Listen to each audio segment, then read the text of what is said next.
Buenos días, bienvenidos a la clase número 22 del curso de Física. Iniciamos el estudio de la unidad 4 titulada Movimiento en dos dimensiones, página 82 de tu libro. En esta página encontrarás una lectura relacionada a la erupción de un volcán. Cuando un volcán está en erupción, arroja material rocoso o rocas o piedras con velocidades iniciales y en una dirección inclinada. Ese material entonces sale describiendo ciertas alturas en diferentes instantes de tiempo y a la vez describe también distancias horizontales, es decir, que acá se está dando lo que se llama movimiento de dos dimensiones, quiere decir una dimensión vertical y una dimensión horizontal. Por eso también a este tipo de movimiento se le llama movimiento compuesto. Bien, como decíamos, se le llama entonces movimiento compuesto porque existen dos tipos de movimiento o direcciones, la vertical y la horizontal. En la página 84 encontrarás 4 casos de lo que llamamos el movimiento compuesto. El caso 1, según la gráfica, el bote se mueve a favor de la corriente del río. Es decir, la velocidad del bote y la velocidad de la corriente del río tienen la misma dirección y sentido. Entonces la velocidad resultante que toma el bote es igual a la suma de la velocidad del bote más la velocidad de la corriente del río. El caso número 2 nos enseña que el bote navega en contra de la velocidad de la corriente del río, es decir, río arriba. Entonces las direcciones son en sentidos opuestos. Por lo tanto, la velocidad resultante es igual a la velocidad que lleva el bote menos la velocidad de la corriente del río. Y el caso número 3 se refiere cuando el bote se orienta perpendicularmente en relación a la corriente del río. Entonces la corriente del río va hacia la derecha y el bote quiere cruzar perpendicular a la corriente. Entonces el bote al cruzar perpendicularmente a la velocidad del río, el bote describe una trayectoria inclinada. Entonces se nos forma un triángulo rectángulo. Por eso la velocidad resultante de este bote será igual a la raíz cuadrada de la velocidad del bote elevado al cuadrado más la velocidad de la corriente elevado al cuadrado. Y el caso número 4, cuando la velocidad del bote se orienta en cualquier otra dirección a los márgenes de la velocidad de la corriente del río. Es decir, entre la velocidad de la corriente del río y la velocidad del bote ya no existen 90 grados, entonces se forman triángulos oblicuángulos. Por lo tanto, la velocidad resultante se hallará calculando la raíz cuadrada a toda esta operación que ves que contiene el signo radical dentro de él, que nos dice que la velocidad del bote elevado al cuadrado más la velocidad de la corriente del río elevado al cuadrado menos 2 por la velocidad del bote por la velocidad de la corriente del río por el coseno del ángulo alfa. Ese ángulo alfa es el ángulo formado por la velocidad de la corriente y la velocidad que lleva el bote. En esta parte central tenemos el ángulo alfa. Analicemos el ejemplo 1. Un barco alcanza su rapidez crucero de 60 km/h en aguas calmadas.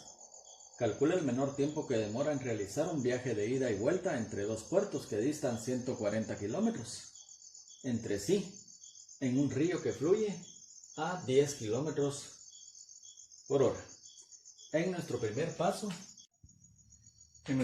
paso se analiza el viaje de ida del barco, el cual navega a favor de la corriente. Por lo tanto, para hallar su velocidad resultante es igual a la suma de la velocidad del barco más la suma de la velocidad de la corriente. Al sustituir datos, entonces 60 km por hora, que es la velocidad del barco, más 10 km por hora, que es la velocidad de la corriente, obtenemos una velocidad resultante del barco igual a 70 km sobre hora. Eso significa entonces que el tiempo de ida es igual a la distancia dividido la velocidad resultante de ida. Por lo tanto, 140 kilómetros, que es a la distancia que están los dos puertos, dividido la velocidad resultante de ida, que es 70 kilómetros por hora, obteniendo entonces un tiempo de ida total de 2 horas. En nuestro segundo paso se analiza el viaje de regreso, que significa contra la corriente. Por lo tanto, la velocidad del barco es igual a la velocidad resultante, es igual a la velocidad del barco menos la velocidad de la corriente. Entonces 60 km por hora, que es la velocidad del barco, menos 10 km por hora, que es la velocidad de la corriente, se restan y eso nos da una velocidad resultante de 50 km por hora.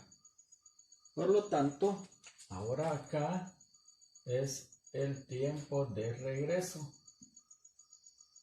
Y al calcular el tiempo de regreso, dividimos los 140 kilómetros que distan los puertos entre la velocidad resultante de regreso, que es de 50 km por hora. Al dividir obtenemos un tiempo de regreso igual a 2.8 horas. Por lo tanto, el tiempo total empleado es de 2 horas de ida más 2.8 horas de regreso. Eso nos da 4.8 horas en total. Analizando un segundo ejemplo, el cual nos dice: una barca se mueve perpendicularmente a la corriente de un río. La rapidez que desarrolla su motor es de 36 km por hora. Esta velocidad, al convertirla a metros sobre segundo, obtenemos como resultado 10 metros sobre segundo. Y la del río es de 2 metros sobre segundo. Determina la velocidad, módulo y dirección con que la barca se mueve con respecto a la orilla. Primeramente anotamos acá que 36 km por hora es igual a 10 metros sobre segundo. Lo que el enunciado de nuestro problema nos dice es que la velocidad de la corriente es de 2 metros sobre segundo hacia la derecha. Podemos indicarla hacia allá. Y luego que el bote se mueve a 10 metros sobre segundo de manera perpendicular, quiere decir formando 90 grados la línea vertical con la línea horizontal. Por lo tanto, al querer cruzar el bote perpendicularmente a la corriente del río, se desplazará de manera inclinada, describiendo un ángulo alfa con respecto al eje X. Entonces, ¿cómo se forma un triángulo rectángulo?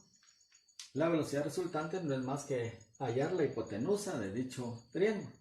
Por lo tanto, la velocidad del bote elevado al cuadrado más la velocidad de la corriente elevada al cuadrado, a esa sumatoria se le calcula la raíz cuadrada para determinar la velocidad resultante. Al sustituir datos, entonces, efectuamos las operaciones indicadas y obtenemos una velocidad resultante igual a 10.2 metros sobre segundo. Enseguida calculamos el ángulo alfa, el cual es la dirección que nos están pidiendo. Y este dato de 10.2 metros sobre segundo es el módulo de la velocidad. Para determinar el ángulo alfa, entonces, como esta figura que se forma acá es un triángulo rectángulo, la velocidad del bote, que es vertical, es igual a 10 metros sobre segundo.